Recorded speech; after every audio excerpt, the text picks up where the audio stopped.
ఉదయం బ్రేక్ఫాస్ట్లో భాగంగా తీసుకోవలసిన దోశ, ఇడ్లీ, పూరి ఇలాంటి ఐటమ్స్ను లంచ్, డిన్నర్లోనూ తీసుకుంటారు కొందరు.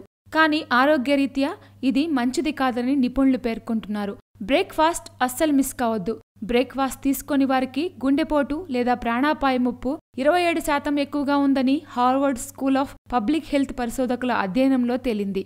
బ్రేక్ఫాస్ట్ తీసుకోకపోవడం వల్ల ఆకలి బాగా పెరిగిపోతుంది. దీంతో మధ్యాహ్నం లంచ్ పరిమాణం పెరుగుతుంది. ఇది బ్లడ్ షుగర్ పెరగడానికి దారితీస్తుంది. దీనివల్ల డయాబెటీస్, బ్లడ్ ప్రెషర్, అధిక కొలెస్ట్రాల్ వంటి సమస్యలు ఎదురవుతాయి. మధ్యాహ్నం తీసుకునే ఆహారం శరీరంలో బ్లడ్ షుగర్ పరిమాణాలు మిగిలిన రోజంతా ఎలా ఉండాలన్నది నిర్ణయిస్తాయి. అధిక తీపి, నూనె పదార్థాలను తీసుకుంటే రక్తంలో చక్కెర స్థాయి ఒక్కసారిగా పెరిగిపోయి ఆ తర్వాత మరింత తక్కువ స్థాయికి తగ్గిపోతాయి. దాంతో మళ్లీ ఎక్కువ ఆకలి వేస్తుంది. ఫలితంగా జంక్ ఫుడ్ ఎక్కువగా తినే అలవాటుకు దారితీస్తుంది. అందుకే శరీరంలో బ్లడ్ షుగర్ ఒకే రీతిలో ఉండేందుకు వీలుగా ఉదయం ఆహారం తీసుకోవడం మంచిది. సాధారణంగా రోజులో ఉదయం నుంచి మధ్యాహ్నంలోపు దేహానికి ఎక్కువ క్యాలరీలు అవసరమవుతాయి. అందుకే బ్రేక్ఫాస్ట్, లంచ్ తగినంత తీసుకోవాలి.